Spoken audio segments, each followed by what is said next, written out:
Curfew শিথিলের সময় ঢাকা চট্টগ্রাম মহাসড়কে গণপরিবহন ও পণ্য পরিবহন অনেকটাই স্বাভাবিক। ফেনীর মহিপাল থেকে বিস্তারিত জানিয়েছেন প্রতিনিধি দিদারুল আলম।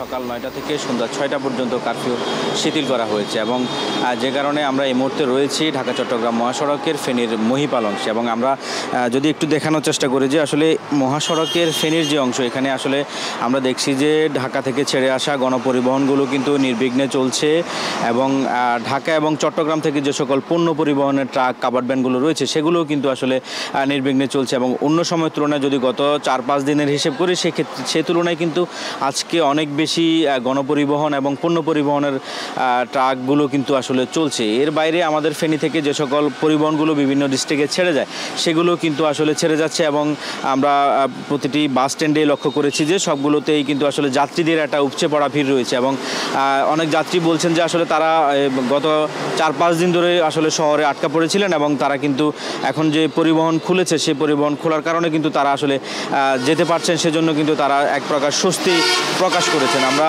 এর বাইরে যদি বলি, ফেনীতে এখন পর্যন্ত যে সকল নাশকতা হয়েছে, নাশকতার কারণে কিন্তু পুলিশ বাদী হয়ে ২টি মামলা করেছে এবং সেই মামলায় এখন পর্যন্ত প্রায় ৭৩ জনের মতো গ্রেপ্তার হয়েছে আমরা দেখেছি। এর বাইরে আসলে সকাল ৯টা থেকে কারফিউ ৬টা পর্যন্ত যে শিথিল করা হয়েছে সে সময়ের মধ্যে ১১টা থেকে ৩টা পর্যন্ত যে অফিস খুলে দেওয়া হয়েছে সেখানে কিন্তু আসলে আমরা দেখেছি যে শহরে যে সকল ব্যাংক পাড়া রয়েছে, ব্যাংক পাড়াগুলোতে কিন্তু মানুষের একটা ভিড় আমরা লক্ষ্য করতে পেরেছি এবং সবাই কিন্তু আসলে স্বাচ্ছন্দ্যে চলাফেরা করতে পারছে এবং অনেকে আসলে বেশ কিছুদিন ধরে বাসা থেকেই বের হতে পারেননি।